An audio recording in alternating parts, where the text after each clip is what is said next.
I feel something.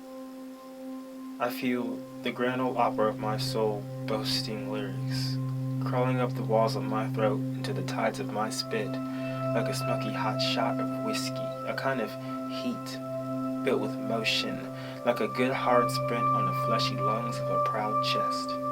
A nice big stretch of my lips because now I can smile without crying.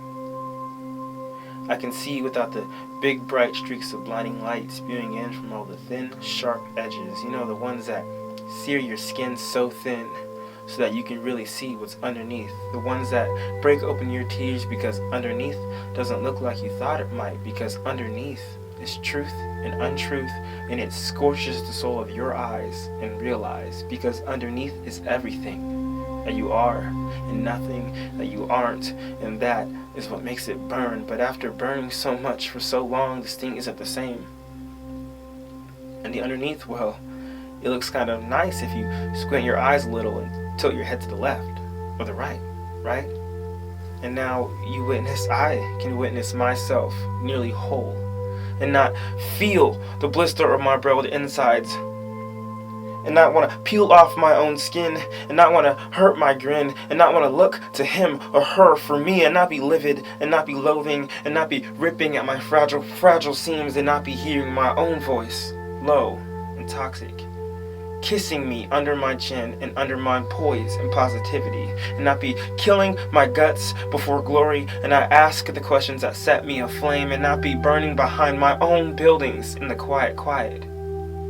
Not brilliant, but black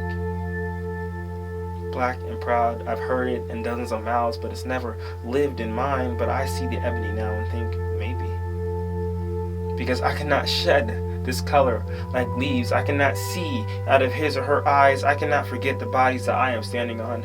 I cannot forget my mom. I cannot change my nature, but I can grow. I can slice my so fine body, my body, and really see my good looks and my creamy, colorful intros. I am made of shades and hues never before seen. I know the disdain of seeing oneself, of seeing the aches and alleyways of oneself. I know the chaotic fury of teetering atop the metaphorical pedestal, rope in hand, while thinking if I could just suffocate what of me is wrong. Squeeze out the difference, snap the neck of the colorful things that lie underneath, asphyxiate what comes to me in nature, what spews from me and what doesn't. Sever my spine from what I feel. If I could just feel different, if I could just melt instead of burn.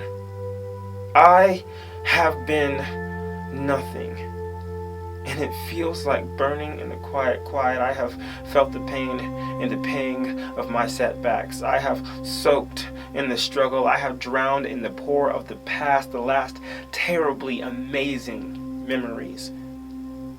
But now I'm here, finally.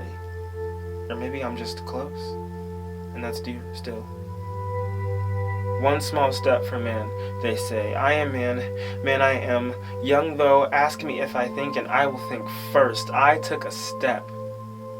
I'm at the edge of the limelight, or at the side of the stage, or maybe just the very warm front row. But it doesn't burn. I'm not running to the deep, dark back, and I can breathe even through all the sweat. I can move. I can dance in the view of what's underneath. I